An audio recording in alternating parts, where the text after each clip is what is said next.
what things have moved on to is a little more different. So I'm going to take you through this track, this beautiful cutting edge garage two-step track, and show you how we put this little thing together.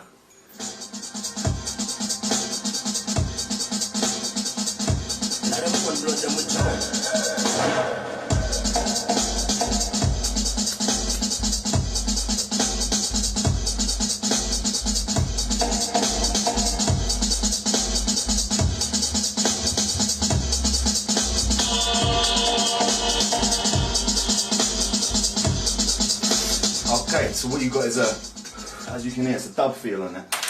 So let me break this down to you. Very simple what we did. You have a rebirth of an old a rebirth of an old drum and bass sample CD.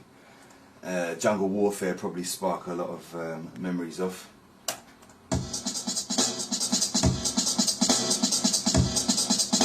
Now what we've done with this is we've filled it out with the flickers, as we call it, keeps it riding. So it's kick, snare with the fills in between. Right, you hear that? Now what we've done is, your sub is obviously someone's grooved over the beat and came up with, very simple, bam, bam, bam, bam.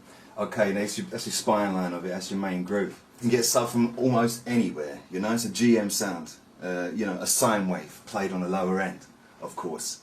You compress it, we've compressed it, you know what I mean? Compressed it on the top end to squash it down so we can push the level right up. Alright, that means you get more volume before the speaker starts to do this. Very important in a club.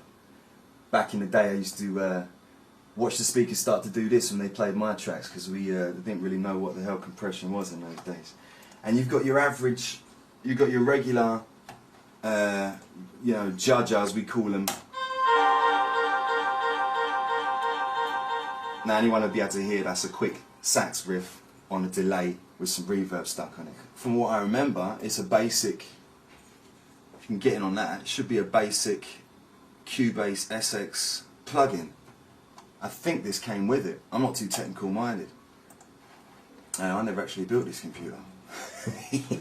That's one thing that's always astonished people about me. I don't know nothing about computers.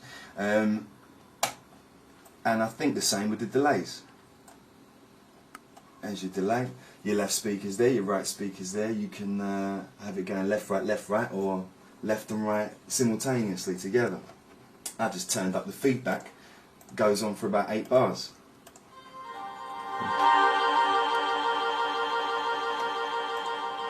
And so on and so on and so on.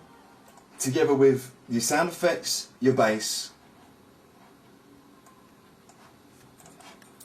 and your beat pacing away, you have the 3 main elements which you need in a track. And if your groove is on point, you should need nothing more than that.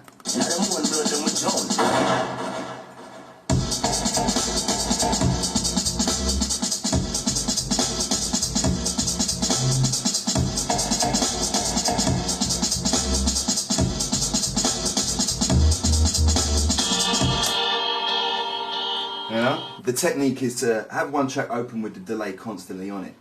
Then any sounds you select and you play with, straight away you'll know what it sounds like with delay and how much potential you've got to use it in that track. We've got about 3 on this channel, no more. 2-note lick of an electric guitar. Anything, you know, you smack it once and it's going to just go. It's going to go on and on and on. So that's what you got. All these tracks, so that I can load up the track and everything comes out straight away like that. I want it all to be audio. So what we've done is, from the modules, if you come over here, everyone's seen a 2080. Because it's very basic, you know, it's not any sort of amazing sound, it's a regular sound, it's just the way we've done it. So, you know, you've got your 2080 and sometimes the Proteus or whatever, but mostly, you know, because it holds 8 sound cards, that'll be an essential. It's been an essential in the studio for years. It gets played from there, and as soon as it's on the computer sounding good, it gets recorded as audio into the computer with the effect on it. So really and truly, these channels are mostly dry. They haven't really got, no, they just got compression on them. They got compression on all these channels, no effect. Everything's been pre-recorded in. That way, what it's also doing is saving processing power on my computer, because I don't have to have a delay and a reverb open on every channel. So let's move on to something, another one I got here is just to run with the sound effects, the dub stuff. That's a one step. Give you a little demo of what it sounds like. And sound once again is from the 2080. The only reason why it sounds organic is because obviously you've got delay and reverb on there, which butters it up, of course. And the way the sound has been played, that is a regular mute. That is a regular guitar mute, like a GM guitar mute sound. You know, dang, dang, dang, dang, dang, dang, real tight guitar plug. And the way it's been played is just the way you hit that chord, and because it's all got that reggae feel, it all comes together, man. It's nothing amazing. It's nothing amazing at all. Let's move up, see what else we've got. Same thing again, just to butter it up. We got a gunshot in there. That's been recorded with a bit of delay on it as well, because when you lick a one gunshot, when you hit the gunshot in the tune without it, it sounds very blunt. What else we got? Basically, you know, any dance music you'll have an effect on something to butter it up. That's just the same thing again on another channel. I think because of the frequency on it needs to be EQ'd differently, so we haven't put it on the same channel with the other reggae sound effects. And that's it. You got the long ones, the deck guitar pluck there, gunshot there, and Mr. Yardy. And I them one blood them with Joan. And that's the elements. It's very, very basic. People are very astonished when they listen to Ghost Records, Groove Chronicles. You may be able to hear it a little bit more.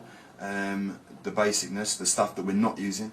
El Tough, it's all very complicated, deep sounding stuff with like a lot of depth in sound effects and bass lines and stuff, so people are quite astonished when they see what we do not use, that my Cubase is old SX, the computer hasn't got much memory, and you know, I don't know nothing about computers, and I've got, you know, half a rack full of outboard gear. I use volumes, panning and EQ, and that's it. I'm very, very basic. I live by them rules. It's not what you got, it's how you're using what you got. You know what I'm saying? My stuff's always been like I like it that way. I like it that way. I've been into many studios with some serious stuff in there, which, you know, would be a treat for me to get my hands on, be like a dream. You know, one piece of equipment is a car. You know what I'm saying? But the guy that's in control of all this stuff hasn't got no funk, he's got no soul in his bones, so he's not turning out nothing good. Do you know what I'm saying? I could get, and anyone that knows, you know, that knows what they're working with could get a groove going with 3 tracks there. You know what I'm saying? Something fantastic's going to do a dance floor in, and you know what I'm saying? When you check any good track, they're all very basic.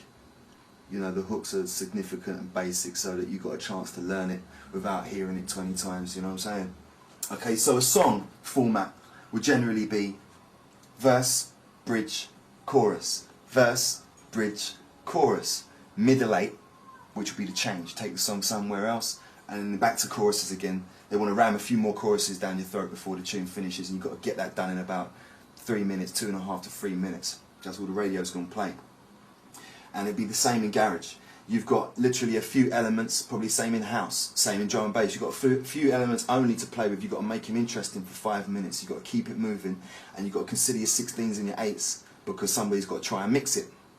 Now, if you can get in on this screen here, what you've got is in a 140 BPM, you've got, I think it's, yep, 16 for the intro. Oh, it's all even, it's all symmetrical as I call it. 16 for the intro. Tune starts straight into bass. On the bass drop, I think you've got, well, you've got like 4 sets of 16, something like that.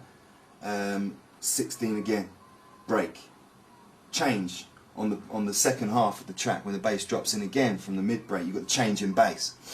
That's the same again, 4 sets of 16 and a little 8-bar outro. You can have a 16 outro. Depends how nice you want to be to the DJs, because some people are a bit long to mix out their tracks. And that's it really. You know, it's all 16s and 8s and 32 patterns. Dance music's fairly simple. That's how we arrange. We kind of try and stick to that formula so people get used to you for what you do. You don't throw people off too much, and you kind of go in, you mingle with the rest of the crowd as far as the club's concerned. Alright, check this out.